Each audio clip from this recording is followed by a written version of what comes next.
एक बार की बात है, पहाड़ियों के बीच बसे एक शांतिपूर्ण गांव में बेंजामिन नाम का एक दयालु किसान रहता था।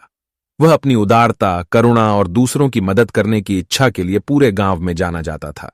एक धूप वाली सुबह जब बेंजामिन अपनी फसलों की देखभाल कर रहा था, उसने टूटे हुए पंख वाले एक छोटे पक्षी को उड़ने के लिए संघर्ष करते देखा। उसके भीतर करुणा उमड़ पड़ी और वह धीरे से पक्षी के पास पहुंचा। बहुत सावधानी से उसने उसके पंख के लिए एक छोटी सी पट्टी बनाई और उसके आराम के लिए एक आरामदायक घोंसला बनाया। दिन हफ्तों में बदल गए और बेंजामिन की निगरानी में पक्षी ने धीरे धीरे अपनी ताकत वापस पा ली। कृतज्ञ पक्षी हर सुबह मधुर धुनें गाता था, जिससे बेंजामिन का दिल खुश हो जाता था। एक दिन जैसे ही पक्षी उड़ान भरने के लिए तैयार हुआ, उसने बेंजामिन की ओर रुख किया और कहा, प्रिय किसान, आपकी दयालुता ने मेरी आत्मा को छू लिया है। मेरे पास आपको देने के लिए एक गुप्त उपहार है। उत्सुक होकर बेंजामिन ने देखा कि पक्षी अपने पंखों से पंख तोड़ने लगा। एक एक करके पक्षी ने पंख बेंजामिन के हाथों में रख दिए। हर पंख के साथ एक सुंदर परिवर्तन हुआ। बेंजामिन के हाथ पंखों में बदल गए और उसे अपनी रगों में उड़ान की खुशी महसूस हुई।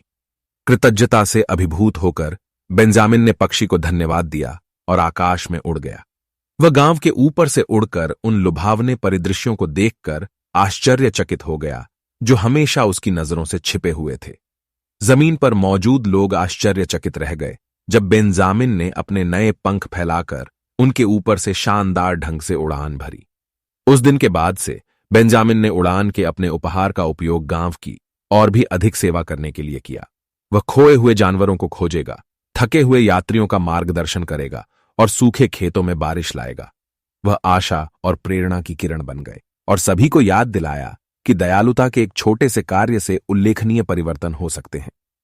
इस कहानी की सीख यह है कि दयालुता में न केवल दूसरों का बल्कि खुद का भी उत्थान करने की शक्ति होती है। जब हम बदले में कुछ भी उम्मीद किए बिना मदद के लिए हाथ बढ़ाते हैं, तो ब्रह्मांड हमें पुरस्कृत करने का अपना अनूठा तरीका ढूंढता है। तो आइए हम दयालुता को अपनाएं, क्योंकि यह एक ऐसा उपहार है जो हमें अकल्पनीय ऊंचाइयों तक ले जा सकता है।